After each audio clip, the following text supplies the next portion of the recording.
পাঁশকুড়ায় মুখ্যমন্ত্রী বৈঠকের পরেই শুরু হলো অবৈধ দখলদারদের চিহ্নিতকরণ।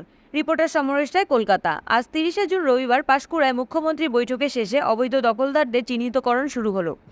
এই অভিযানে উপস্থিত রয়েছেন ডেপুটি ম্যাজিস্ট্রেট, পাঁশকুড়া পৌরসভার চেয়ারপারসন নন্দন কুমার মিশ্র, থানার আইসি, ব্লকের বিএলআরও এবং পিডব্লিউডির আধিকারিকেরা। মেদিনীপুরের পাঁশকুড়া বাজার এলাকায় সড়কের ধারে যে সমস্ত বেআইনি নির্মাণ রয়েছে সেগুলো চিহ্নিত করা হয়। প্রশাসন সূত্রে খবর, এখনই উচ্ছেদ করে দেওয়া হবে না। গতকাল থেকে তথ্য সংগ্রহ করা শুরু হয়েছে। প্রাথমিকভাবে জবরদস্তি দখলকারীদের চিহ্নিতকরণ ও সতর্কীকরণ করা হবে। প্রয়োজনে বৈধ নথি দেখাতে হবে জবরদখলকারীদের। তারপর সিদ্ধান্ত নেবে প্রশাসন। আগামীকালও চলবে চিহ্নিতকরণের কাজ। একদিকে হকার উচ্ছেদ, অন্যদিকে জবরদখলকারীদের চিহ্নিতকরণ। এই নিয়ে বিভিন্ন এলাকায় একটা চাঞ্চল্যের সৃষ্টি হয়েছে। সকলেই একটা ভয়ের মধ্য দিয়ে দিন কাটাচ্ছেন। কি হবে বুঝে উঠতে পারছেন না। চলছে এলাকায় এলাকায় গুঞ্জন, নিজেদের মধ্যে আলোচনা।